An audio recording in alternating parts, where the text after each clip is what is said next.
Jadi kalau self esteem itu adalah keyakinan kita tentang potensi yang kita punya untuk menyelesaikan tugas-tugas di pekerjaan itu. Mhm. Jadi hanya sampai ke seberapa yakin kita bisa menyelesaikan tugas-tugas itu. Itu self esteem.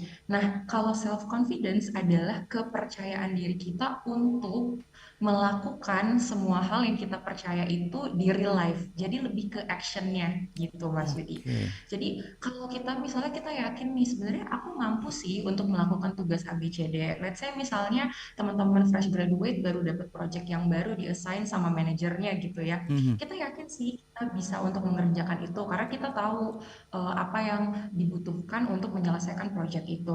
Tapi ketika sudah berhadapan dengan tantangan, ketika sudah ada hal-hal di luar kendali kita, nah kita mungkin tidak percaya diri untuk menyelesaikan itu. Nah, itu self confidence.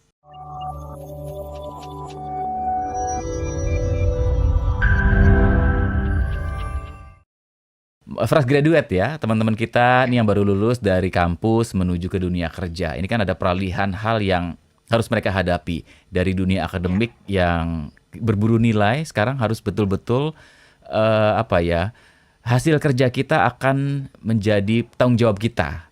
Tapi ya. kadangkala karena kita melihat bertemu dengan orang-orang yang jauh berpengalaman, kemudian juga mereka Mm-mm. yang lebih senior, ada rasa Mm-mm. ketidakpercayaan diri muncul dalam diri kita. Nah, Betul. apa yang mungkin di awal perlu kita sampaikan nih kepada para fresh graduate ini, Mbak Sarah? Oke, jadi mungkin buat teman-teman fresh graduate ya, entah itu fresh graduate yang S1 atau mungkin yang S2, ada yang namanya memang self confidence Mhm, yang mungkin biasanya itu jadi turun mhm, karena kita cemas dengan pekerjaan baru kita. oke. Nah, itu sebenarnya hal yang sangat-sangat wajar terjadi.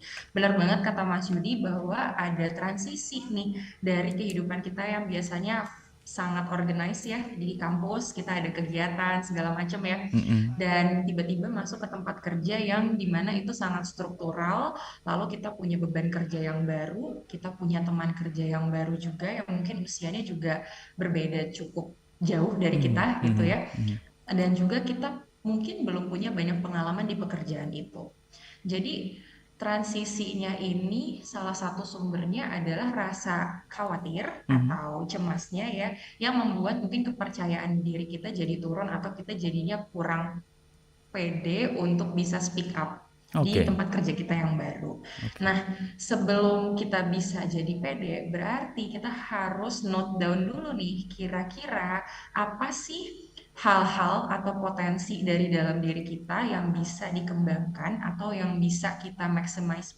lagi di tempat kerja baru kita saat ini. Mhm. Nah, mungkin nanti kita bisa bahas nih Ya, Mas Yudi, ada yang namanya SWOT analysis ya. Mungkin SWOT itu kayak kesannya lebih ke business analysis manajemen. gitu, Mhm, mhm, manajemen ya. mhm. Tapi sebenarnya itu bisa juga kita pakai untuk menganalisis diri kita sendiri tentang apa kekurangan, kelebihan, opportunities atau potensi yang kita punya dan juga mungkin faktor-faktor di luar diri kita yang bisa jadi hambatan dalam pengembangan diri kita di tempat kerja yang baru. Dan Oke. mungkin ini yang mostly teman-teman fresh graduate suka lupa karena biasanya kita selalu inget yang jeleknya aja dari diri kita gitu Mhm. Mas Yudi. Oke, Mbak Sarah sebelum kita bahas lebih dalam ke sana gitu, tadi Mbak Sarah sempat Yes. menyebutkan ada self confidence dan self esteem.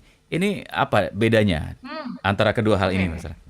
Menarik banget Mas Yudi. Jadi kalau self esteem itu adalah keyakinan kita tentang potensi yang kita punya untuk menyelesaikan tugas-tugas di pekerjaan itu.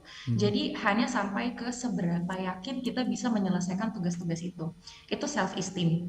Nah, kalau self confidence adalah kepercayaan diri kita untuk melakukan semua hal yang kita percaya itu di real life. Jadi lebih ke actionnya gitu Mas Yudi. Oke. Jadi kalau kita misalnya kita yakin nih sebenarnya aku mampu sih untuk melakukan tugas A B C D. Let's say misalnya teman-teman fresh graduate baru dapat project yang baru di-assign sama manajernya gitu ya. Mhm. Kita yakin sih kita bisa untuk mengerjakan itu karena kita tahu apa yang dibutuhkan untuk menyelesaikan project itu.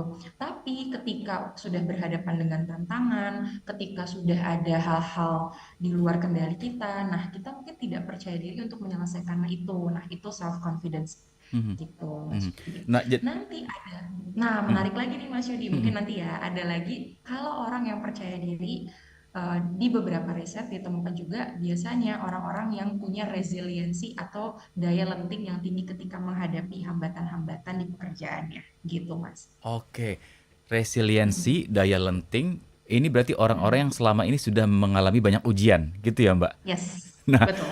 artinya ini harus dipersiapkan sejak dari kuliah. Benar, benar Gimana banget Mas. gimana gimana caranya untuk supaya kita menjadi sosok pribadi yang resilient, yang akhirnya kita bisa Mm-mm. lebih confidence, lebih percaya diri? Oke, mungkin kita kembali lagi ke SWOT analisis tadi ya, Oke. gitu. Jadi ketika kuliah, pertama penting banget buat teman-teman ya calon fresh graduate atau mungkin teman-teman fresh graduate ya. Kalau kita trace back lagi kan, kalau yang udah lulus mungkin bisa dari sekarang kita punya mentor. Jadi kita bisa punya daya lenting yang tinggi kalau kita punya role model atau orang yang memang bekerja di field itu sudah lama Mhm. dan they know the game, gitu ya Mas Oh, Yudi ya. ya. Jadi pasti kita akan lebih mudah untuk tahu nih tadi SWOT analisis kita tahu dan kita punya perspektif dari mentor kita tentang apa sih kelebihan dan kekurangan diri kita. Jadi penilaiannya lebih objektif Hmm. gitu. Contohnya, kalau teman-teman fresh graduate ingin bergerak di bidang psikologi gitu ya, Mhm. seperti ya kita dari teman-teman IPK gitu. Maka penting banget dari kuliah itu punya mentor yang memang psikolog yang bekerja di bidang ini supaya kita tahu apa sih sebenarnya kelebihan dan kekurangan dari profesi yang dijalankan dan juga dari personal psikolognya Mhm. gitu. Nah, yang pertama jadi harus punya mentor. Yang kedua adalah harus berani untuk eksplor di berbagai kegiatan yang ada di kampus atau bahkan kegiatan yang setelah di kampus. Let's say misalnya kalau fresh grad sekarang atau teman-teman mahasiswa sekarang kan udah banyak banget ya Mas Yudi Mhm. program internship Betul. atau program ikut bootcamp atau mungkin program yang misalnya ikut penelitian dengan dosen yang sebenarnya itu juga meningkatkan kepercayaan diri kita Mhm. bahwa kita bisa loh berkarir di bidang itu gitu. Mhm. Atau mungkin ikut apa namanya project-project atau side project yang di apa namanya yang dilakukan oleh misalnya kakak tingkat kita gitu ya. Nah, yang Mhm. kedua adalah harus mau untuk explore.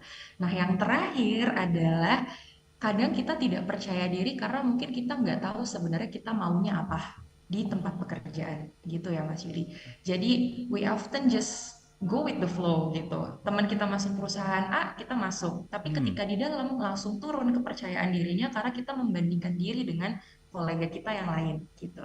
Jadi yang ketiga adalah harus tahu dulu sebenarnya kita ingin berkarirnya itu di bidang apa dan kenapa di bidang itu Oke. gitu. Supaya apa? Supaya itu meningkatkan kepercayaan diri kita bahwa kita mampu untuk bersaing di bidang itu gitu Mhm. Mas Mhm. Yudi. Jadi nggak bisa nih kalau misalnya ada yang bilang, "Ah, saya mah ngalir aja," gitu ya. Tanpa Hmm, kita nggak tahu bisa. apa sebetulnya tujuan kita dan kenapa kita ingin mencapai tujuan itu ya, Kak Sarah. Oke. Bener banget Mas Oke, Yudi. Mbak Sarah, satu pertanyaan sebelum kita break di segmen yang pertama ini. Kalau kita bicara mentor, tadi kan role model yang bisa kita jadikan teman diskusi, memberikan kita Mentor. masukan. It Mm-mm. means ini sosoknya ini memang harus real ya, atau misalnya punya role model tertentu yang seorang yang sangat terkenal yang mungkin tidak bisa kita reach, itu punya Mm-mm. akan dampaknya akan seperti apa atau harus seperti apa role model yang dimaksud Mbak Sarah ini? Apakah harus selalu ada orang yang kita kenal, kita bisa diskusi dan kita Mm-mm. bisa ngobrol atau seperti apa, Mbak?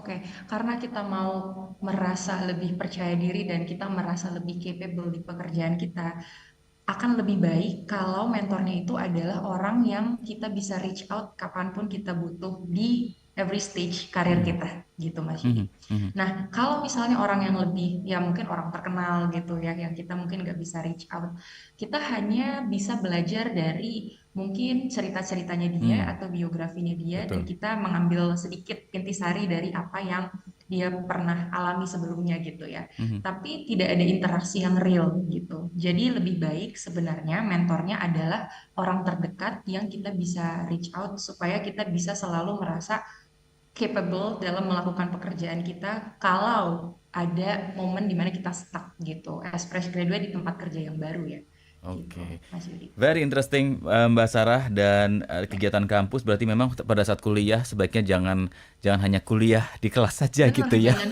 kupu-kupu ya berarti ya. Betul betul.